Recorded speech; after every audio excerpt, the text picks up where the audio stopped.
विपक्ष का तो एक एजेंडा था कि to put this BJP government in the dock. और मणिपुर के बाद से जब से आप देखें तो एक ऐसा माहौल, जैसे डॉक्टर साहब कह रहे थे कि परसेप्शन की खेल होता है पॉलिटिक्स में, तो बिल्कुल परसेप्शन का खेल है। विपक्ष ने ये देखा कि जो मणिपुर में जिस तरह से प्रधानमंत्री का साइलेंस है, जो वो मौन रखे हुए हैं, उसको एक्सप्लॉइट करने के लिए किसी ना किसी कीमत पर प्रधानमंत्री मोदी संसद में आए और बोलें। पहले डिमांड थी विपक्ष की कि मणिपुर के ऊपर प्रधानमंत्री बोलें। उसके बाद जब देखा कि सरकार इस पर सिर्फ चर्चा कराने के लिए तैयार है और गृह मंत्री इसके ऊपर हिस्सा लेंगे, गृह मंत्री जवाब देंगे, गृह मंत्री स्टेटमेंट देंगे, और सरकार बराबर कहती रही कि हम तो चर्चा के लिए तैयार हैं, तो विपक्ष ने फिर नो कॉन्फिडेंस मोशन का हथियार अपनाया कि नो कॉन्फिडेंस मोशन अगर होगा प्रधानमंत्री मोदी के सरकार के खिलाफ तो प्रधानमंत्री मोदी तो बोलेंगे और उसमें मणिपुर भी आएगा। और दूसरा देखिए आप, एक इंटरनेशनल रेमिफिकेशंस भी जो देखने को मिले मणिपुर की सिचुएशन के ऊपर, बाहर के अखबारों में भी लिखा गया, यूरोपियन पार्लियामेंट ने भी इसके ऊपर रेजोल्यूशन पास किया। तो विपक्ष ने अपनी जो आर्क लाइट है वो इसके ऊपर बिल्कुल फोकस रखी है, और कि प्रधानमंत्री को कहीं ना कहीं आके संसद में बोलना पड़े। तो नो कॉन्फिडेंस मोशन एक ऐसा हथियार है कि प्रधानमंत्री को आके इसके ऊपर अपनी स्थिति साफ करनी पड़ेगी। रिप्लाई तो प्रधानमंत्री देंगे, इसके ऊपर जो बहस चलेगी अविश्वास प्रस्ताव की, उसके ऊपर प्रधानमंत्री जवाब देंगे। अब रह गया ईडी का मामला।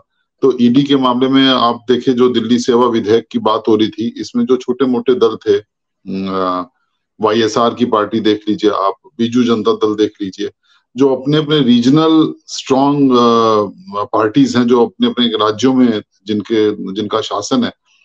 तो उड़ीसा का अगर हम एक एग्जांपल उठा के देखें तो क्यों सपोर्ट कर रहे हैं उड़ीसा में, जैसा कांग्रेस के अभिषेक मनु सिंघवी ने भी कहा कि जो ये एंटी डेमोक्रेटिक और एंटी फेडरल कैरेक्टर है इस बिल का, और ये आज अगर दिल्ली में हुआ है तो कल किसी और राज्य में भी हो सकता है। तो बीजू जनता दल का जो आप देखिए पर्पस जो रहा होगा, जो प्राइमा फेसाई नजर आता है, वो यही नजर आता है कि भाई ठीक है, हम कोई ये विधेयक है इसके ऊपर हम आपको सपोर्ट कर देते हैं, या वाईएसआर की पार्टी हो, मगर हमारे उड़ीसा में ये ईडी वीडी की कार्रवाई ना हो, हमारे एमएलए वगैरह को तोड़ा ओड़ा ना जाए।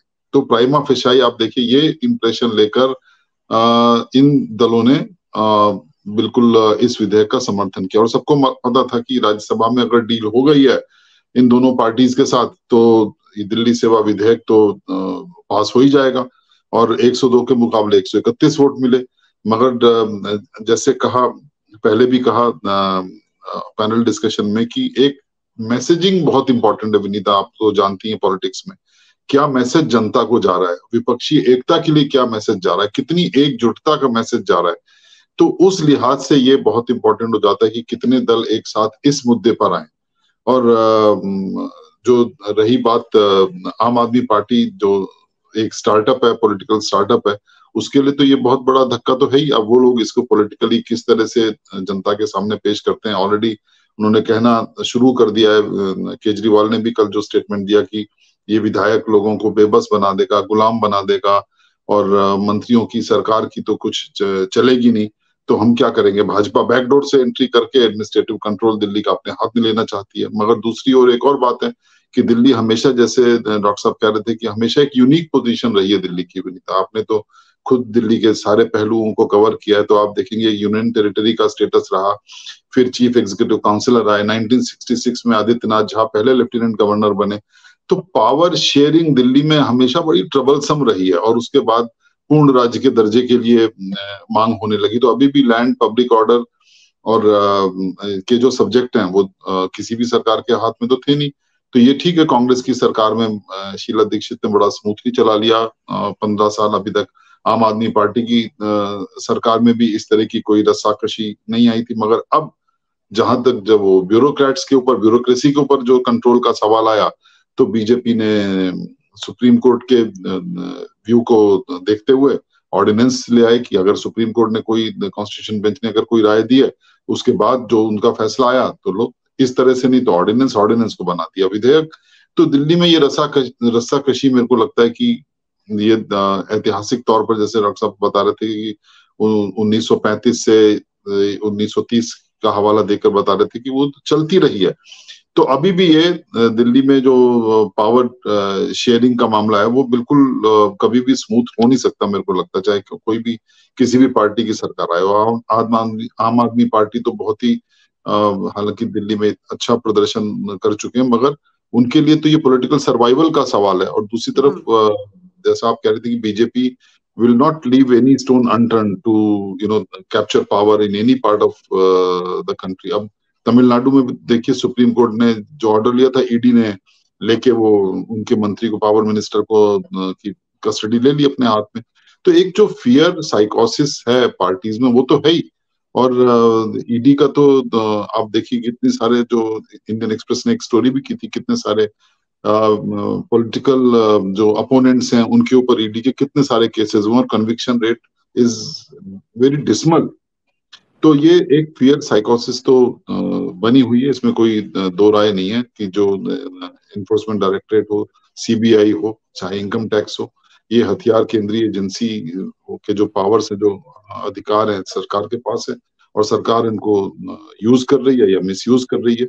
बीजेपी की जो रणनीति है वो बिल्कुल साफ है कि हर कीमत पर प्रधानमंत्री को बचाना है। उनकी इमेज के ऊपर कभी कोई दाग न लगे। प्रधानमंत्री इनविंसिबल है, उनसे कोई ये ना पहुंचे कि किसी भी घटना की आंच उन तक ना पहुंचने पाए। नीचे आप किसी को भी सेक्रीफाइस करो, कुछ भी करो, कैसे भी मैनेज करो, मगर प्रधानमंत्री तक ये ना पहुंचे। प्रधानमंत्री ने सिर्फ जब संसद का सत्र शुरू होने वाला था तो उन्होंने एक मिनट की बाइट दी थी, जो आप सबने देखी होगी टीवी चैनल के ऊपर, कि मैं बहुत दुखी हूं, मणिपुर में जो कुछ हुआ बहुत शर्मनाक है, पूरे 140 करोड़ की जनता इससे बहुत दुखी है, बहुत क्षुब्ध है, और सजा दी जाएगी बिल्कुल जो हमारे महिलाओं के साथ, बेटियों के साथ जो मणिपुर में हुआ है।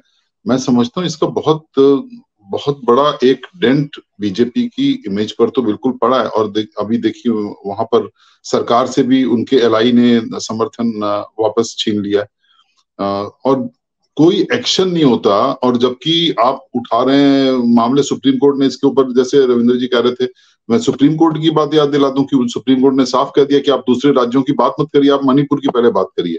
कि जब ये सरकार कहने लगे तो आप सोचिए कितने डिफेंसिव पर आ गई सरकार की। सरकार के मंत्री कह रहे हैं, इंफॉर्मेशन ब्रॉडकास्टिंग मिनिस्टर कह रहे हैं कि राजस्थान में तो इतनी घटनाएं हुई थी। अब राजस्थान उठा लीजिए, आप अपोजिशन रूल्ड स्टेट्स को उठा लीजिए कि वहां पर महिलाओं के खिलाफ इतने अत्याचार हुए, इतने हत्या हो गई, इतने क्राइम हो गए, but it doesn't justify your stand on Manipur. तो जो मणिपुर का सवाल था उसके ऊपर वो प्रधानमंत्री ने शुरू में बोला, उन्होंने एक लाइन दे दी कि ये है, ये डायरेक्शन है, मगर प्रधानमंत्री तक कोई बात ना आने पाए। अब जैसे रविंद्र जी कह रहे थे कि मैनेज कर रहे थे, वो मैनेज करने का काम तो बीजेपी में है, कई लोग हैं जो ये कर रहे होंगे। प्रधानमंत्री तो अंतिम पड़ाव पर आते हैं कि जब बिल्कुल when it comes to the crunch only then the prime minister will intervene, otherwise there is no need for prime minister to intervene at top level।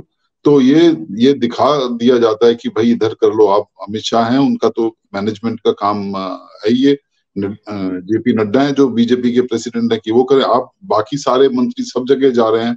Amit Shah गृह मंत्री एक बार मणिपुर होके आए, अपोजिशन पार्टीज वहां पर हुए, इंडिया का डेलीगेशन चला गया वहां पर, मगर प्रधानमंत्री वहां पर नहीं गए। ये बात है परसेप्शन, ये जनता में बिल्कुल इस बात को लेके इम्प्रेशंस बड़े नेगेटिव जा रहे हैं कि अब बीजेपी में भी जो द हुब्रीज हैज सेट इन, मतलब जो एरोगेंस पावर की है वो दिखाई पड़ने लगी है।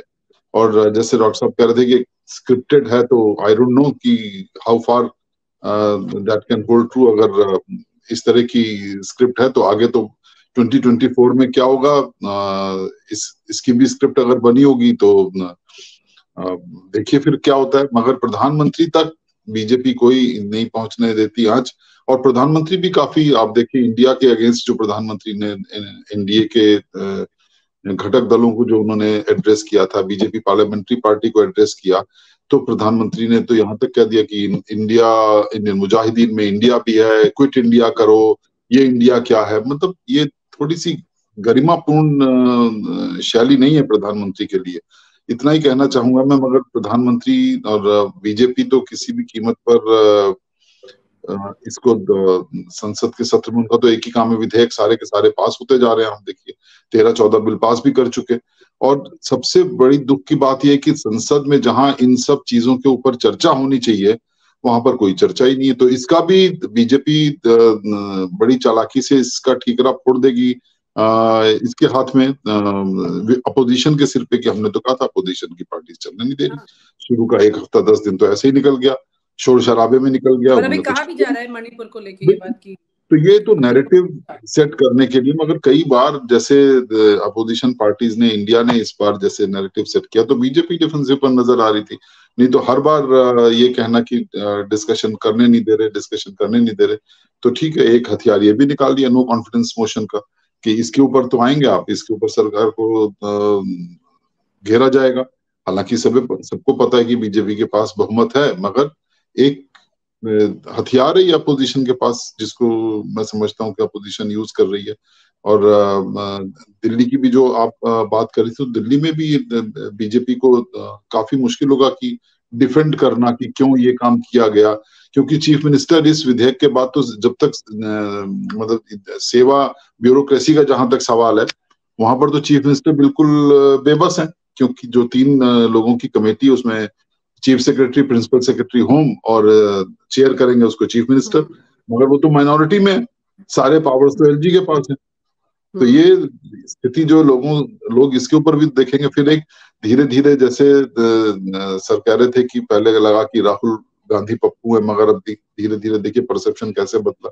तो एक परसेप्शन ये भी है कि देखिए आम आदमी पार्टी की सरकार, केजरीवाल तो वो तो काम करना चाह रहे हैं, मगर उनके पास तो इतनी भी पावर नहीं है कि ग्रुप ए के ऑफिसर को वो बदल सके, अपने पसंद के ब्यूरोक्रेट्स को ला सके। तो एक ये तो ब्यूरोक्रेसी मतलब इम्पोर्टेंट इंस्ट्रूमेंट है ना ये, अब डिलीवरेंस में जो सरकारी स्कीम उनकी डिलीवरी में तो कौन काम करता है, ब्यूरोक्रेसी काम करती है, मगर आप अपने पसंद के ब्यूरोक्रेट्स को लगा नहीं सकते।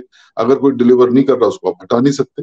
और अगर चीफ सेक्रेटरी का व्यू अगर ये हो कि दिल्ली के कैबिनेट का फैसला कानूनन पुख्ता नहीं है, तो उसको मानने से भी इनकार कर सकते हैं। तो completely Delhi government appears to be in the dock. आप हमसे जुड़े रहने के लिए सब्सक्राइब करें YouTube पर, फॉलो करें Twitter पर और लाइक करें Facebook पर।